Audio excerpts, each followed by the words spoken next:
2024 के चुनाव में 5 चरण पूरे हो चुके हैं। छठे चरण के लिए धुआंधार प्रचार जारी है। आज महाराजगंज और चंपारण में पीएम मोदी विपक्ष पर जमकर बरसे। एक तरफ उन्होंने परिवारवाद पर हमला बोला तो दूसरी तरफ ये भी कहा कि पिछले 10 साल उन्होंने पुरानी सरकारों के गड्ढे भरे हैं।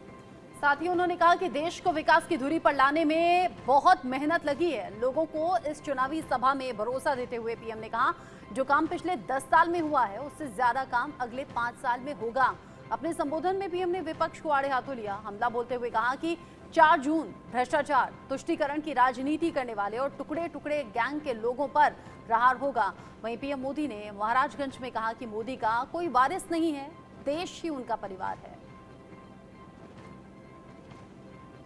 चूंकि जिस तरीके से बिहार के 2 दिवसीय दौरे पर पीएम मोदी रहे, कल भी प्रचार किया, आज फिर से सुबह में रैली की, उसके बाद यूपी के दौरे पर पहुंचे, महाराजगंज में पहुंचे तो कई बड़ी बातें कही।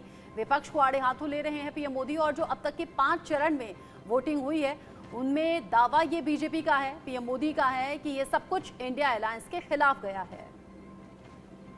और एक और बड़ी खबर आपको बता दें, महाराजगंज में भी मोदी गरजे, परिवारवाद पर प्रचंड प्रहार किया। मोदी का वारिस नहीं, उन्होंने कहा देश ही परिवार है। मोदी अपने बच्चों के लिए खप रहा है, देश का विकास ही मोदी का सपना है। तमाम बातें प्रधानमंत्री ने महाराजगंज में कही।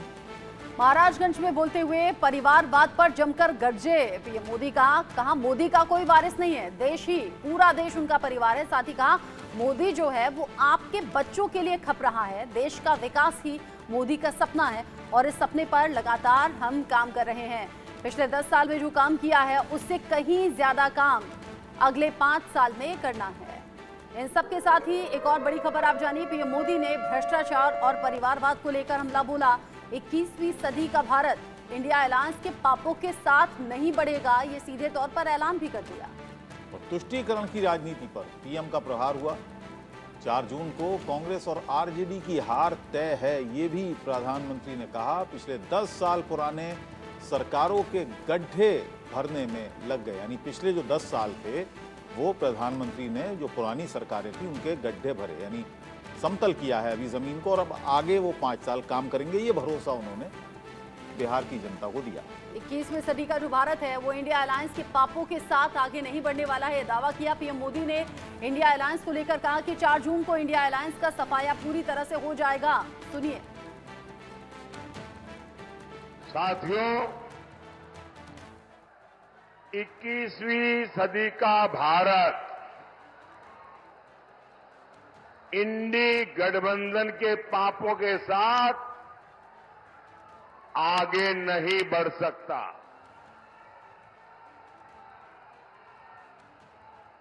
और इसलिए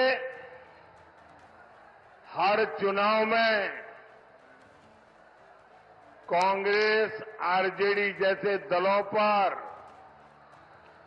जनता जोर का प्रहार कर रही है। 4 जून को इंडी वालों के इरादों पर सबसे बड़ा प्रहार होगा।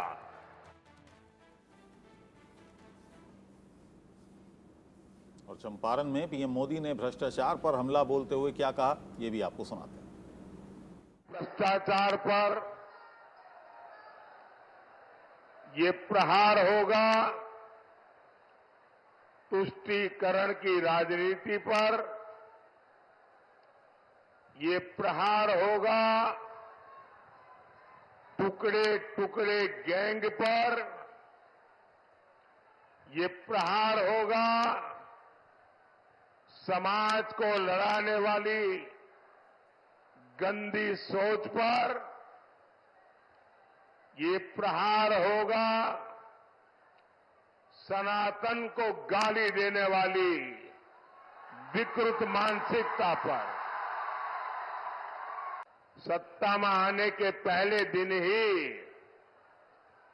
बापू को पूरी तरह छोड़ दिया, बापू के विचारों को छोड़ दिया, बापू के आचारों को छोड़ दिया, बापू के आदर्शों को छोड़ दिया और उन्होंने क्या किया? उन्होंने अपना सारा ध्यान सिर्फ और सिर्फ एक परिवार को आगे बढ़ाने पर जोर लगा दिया। हमारे साथ खास मेहमान जुड़ गए हैं। आलोक मेहता जी हमारे साथ हैं, एडिटोरियल डायरेक्टर इंडिया न्यूज़ के। अरविंद मोहन जी भी हमारे साथ जुड़ गए हैं, कंसल्टिंग एडिटर हैं इंडिया न्यूज़ के। आलोक जी, जिस समय प्रधानमंत्री कहते हैं कि जो इंडिया अलायंस है उसके पापों को मैं दूर करूंगा, या जो गड्ढे भरने की उन्होंने बात कही, क्या मुराद होती है इस सेंटेंस से उनकी? कौन से पापों का जिक्र करते हैं? जी बिल्कुल।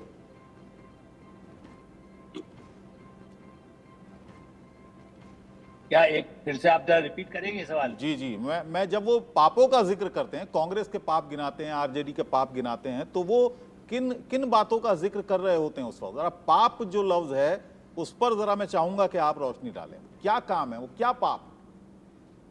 देखिए, पाप सबसे बड़ी बात यही है कि जो गरीबों के लिए जो काम होना था, उन योजनाओं का पैसा भ्रष्टाचार में कैसे गया। डिफेंस के बड़े बड़े घोटाले, इससे बड़ा पाप तो कुछ कह नहीं सकते। देश की सुरक्षा के लिए तंत्र में जो साधनों की जरूरत है उसमें भी जो घोटाले हुए। ये जो कोयला खदान आप देखिए आज जहां पर क्षेत्र में है, आप ये देखिए कि जहां जहां ऐसी खदानें रही, चाहे कोई कोयला की बात लोग सोचते हैं, यूरेनियम की स्मगलिंग ऐसे ऐसे झारखंड क्षेत्र से हुई है, उड़ीसा से, जहां पर दुर्लभ जो जिससे परमाणु के लिए जरूरत होती है। तो इस तरह के जो उसको आप पाप की संज्ञा ही देंगे ना, जो भारत के विरोधी हो, जनता के विरोधी हो। ऐसे कई काम जो हुए, चारा कांड को लोग समझते चारा खाया, नहीं, गरीबों को जो जानवर दिए जाने थे वो जानवर नहीं देके कागज पर उसके बिल बना करके खुद पैसा 200 करोड़ रुपया जो लालू यादव खा गए। जो गरीब, मैं उस इलाके में रहा हूं और जानता हूं कि कैसे, चाहे वो हरियाणा में पहले शुरू हुआ था, बाद में चारा जब उनको मिला, जब वो मंत्रालय में मुख्यमंत्री बने, ये कितना बड़ा जघन्य पाप नहीं है? एक गरीब आदमी पर आपने कहा स्कूटर पर 5 भैंसें हमने भेज दिया है। आप अंदाजा लगाइए अबुल जी, 5 भैंसें जाती थी, वो भैंस तो कहीं गई नहीं, ना वो स्कूटर गया, स्कूटर का नंबर डाल दिया गया। इससे बड़ा चोर और भ्रष्टाचार का काम इन परिवारों ने जो किया उसकी चर्चा वो करते हैं। और इसलिए मेरा ऐसा मानना है कि पाप केवल वो पाप पुण्य जो स्वर्ग नरक नहीं, स्वर्ग नरक यहीं पर है, जेल जो भुगत रहे हैं। यानी आप कह रहे हैं कि कुल मिलाकर जो भ्रष्टाचार की केसेस हैं, भ्रष्टाचार के मामले हैं, उन्हें इंडिया अलायंस के पाप पीएम मोदी कहते हैं। अरविंद सर, जब राजनीतिक मंच पर पीएम मोदी बोलते हैं कि मुझे गालियां दी जाती हैं, जब पीएम मोदी बोलते हैं कि मेरा कोई परिवार नहीं है, मुझे ऐसा कहा जाता है, लेकिन देशवासी मेरा परिवार है, वो कहते हैं मेरा कोई बेटा या भाई, उनके लिए मैं नहीं रख के जाऊंगा, उनके लिए मैं नहीं छोड़ के जाऊंगा, सब कुछ आपका है, यानी कि देश का है। इन बातों का प्रभाव आम लोगों पर कैसे होता है? देखिए, असल में क्या है कि 2 बार की सत्ता जिनके हाथ में हो, वो सपने दिखा के चुनाव तीसरी बार नहीं लड़ सकते, वो उनकी सीमा है। 2 बार सपने दिखा के चुनाव उन्होंने जबरदस्त जंग से जीता है, तो अब उनको 2 ही काम करना है, या तो अपने काम गिनवा के आगे की सत्ता के लिए लाइसेंस। अरविंद सर, आप यहीं से अपनी बात आगे बढ़ाइएगा। आजमगढ़ से एक बड़ी खबर मिल रही है। आजमगढ़, जहां पर अखिलेश यादव की रैली में